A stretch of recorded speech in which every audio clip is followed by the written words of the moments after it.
क्या आप विजय को जानते हैं? हाँ, वही विजय थलापति को। इनको तो जरूर ही जानते होंगे और हर कोई जानता होगा। मेरी तरह आप सब भी इनके फैन होंगे। करोड़ों लोग इनके फैन हैं और इसी चाह के भरोसे ये राजनीति में उतर रहे हैं।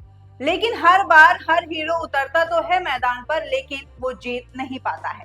तमिलनाडु की राजनीति में इस वक्त एक बड़ा बदलाव देखने को मिल रहा है और इस बदलाव के केंद्र में है फिल्मी दुनिया के सुपरस्टार से नेता बने विजय, जिनकी एंट्री ने 2026 के विधानसभा चुनाव को पूरी तरह से दिलचस्प बना दिया है। सोमवार को नामांकन दाखिल करने के बाद विजय ने जब रोड शो किया तो सैकड़ों लोग सड़क पर जनसैलाब की तरह दिखाई दिए। बल्कि एक संकेत था कि तमिलनाडु अब शायद एक नए अध्याय की ओर बढ़ रहा है। खास बात यह है कि विजय इस बार पेरम्पुर और त्रिची ईस्ट 2 सीटों से चुनाव लड़ रहे हैं, जो ये साफ करता है कि वो सिर्फ राजनीति में मौजूदगी दर्ज कराने नहीं आए हैं, बल्कि सीधे सत्ता की दावेदारी के इरादे से मैदान में उतरे हैं। अगर हम विजय की फिल्मी दुनिया के सफर की बात करें तो उन्होंने सालों तक तमिल सिनेमा पर राज किया है और आज भी कर रहे हैं। उनकी फिल्में सिर्फ एंटरटेनमेंट नहीं बल्कि एक मैसेज भी देती रही, चाहे वो भ्रष्टाचार के खिलाफ आवाज उठाना हो या आम आदमी की लड़ाई दिखानी हो। उनकी फैन फॉलोइंग इतनी जबरदस्त है कि रिलीज के दिन सिनेमा घरों के बाहर त्योहार जैसा माहौल होता है। और अब यही स्टारडम और यही कनेक्शन वो राजनीति में लेकर आ रहे हैं।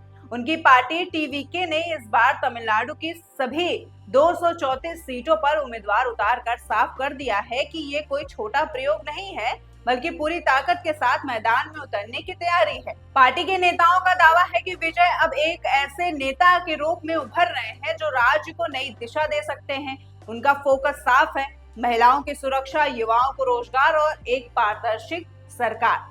यही वो मुद्दे हैं जो आज के वोटर को सबसे ज्यादा प्रभावित करते हैं, खासकर युवा वर्ग को। और वही वजह है कि शहरी इलाकों में विजय की लोकप्रियता तेजी से बढ़ती हुई दिखाई दे रही है।